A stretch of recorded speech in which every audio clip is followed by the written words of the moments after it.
മകനത് സമ്മതിക്കുന്നില്ല, അവർക്ക് പ്രയാസപ്പെടുന്നവർ അവർക്ക് നീ നല്ല വഴി കാണിച്ചു കൊടുക്കണം അല്ലാഹ്. മാതാപിതാക്കൾ പറയുന്നതനുസരിച്ച് അവരുടെ ആ കുടുംബജീവിതം മുന്നോട്ട് കൊണ്ടുപോകാനുള്ള എല്ലാ വഴികളും നീ തുറന്നു കൊടുക്കണം റഹ്മാനെ. പടച്ചറപ്പേ, വീട്ടിലും ആശുപത്രിയിലുമായി കഴിയുന്ന രോഗികൾ അവർക്ക് നീ ശിഫാ നൽകണം അല്ലാഹ്. ദീർഘകാലം ലോകത്തിൽ കിടന്ന് നീ പരീക്ഷിക്കല്ല റഹ്മാനെ. പെട്ടെന്നുള്ള മരണവും ഞങ്ങൾക്ക് നൽകല്ല അല്ലാഹ്.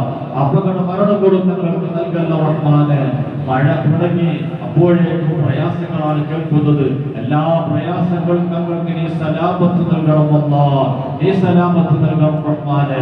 ഞങ്ങൾക്ക് ആവശ്യമായ വെള്ളം നീ നൽകണം അല്ലാഹ്. ആവശ്യമുള്ള വെള്ളമൊക്കെ ഞങ്ങൾക്ക് നീ നൽകണം റഹ്മാനെ. പടച്ചറപ്പേ, മറപ്പെട്ടു ഞങ്ങൾ ഉമ്മയുണ്ട്, വാപ്പയുണ്ട്, അവർക്ക് നീ സന്തോഷം നൽകണം അല്ലാഹ്. മഗ്ഫിറത്ത് നൽകണം റഹ്മാനെ. ഭാര്യമാർ മരണപ്പെട്ടവരുടെ അവർക്ക് നീ മഗ്ഫിറത്ത് നൽകണം അല്ലാഹ്.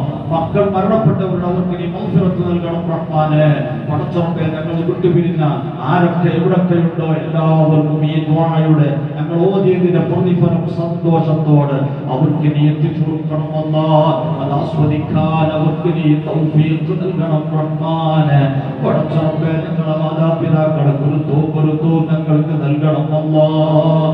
പടച്ചറപ്പേ, അവരൊക്കെ ജീവിച്ചിരുന്ന കാലത്ത് വല്ലാത്ത ഞെരുക്കമായിരുന്നു, വല്ലാത്ത പ്രയാസമായിരുന്നു.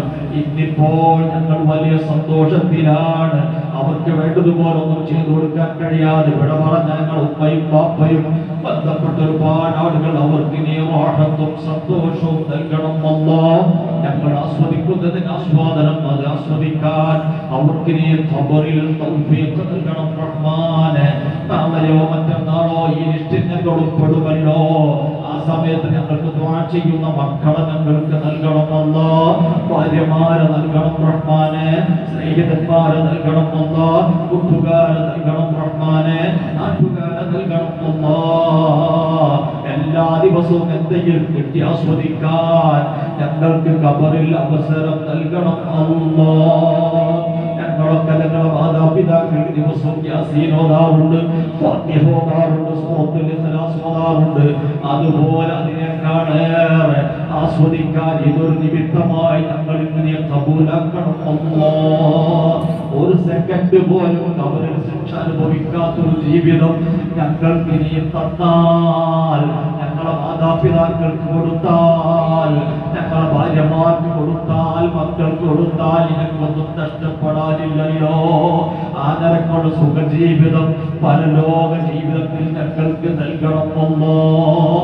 ഖബറിൽ രണ്ടാമത്തെ തൂതുമ്പോൾ മാറ്റപ്പെടുന്നത് പോലെ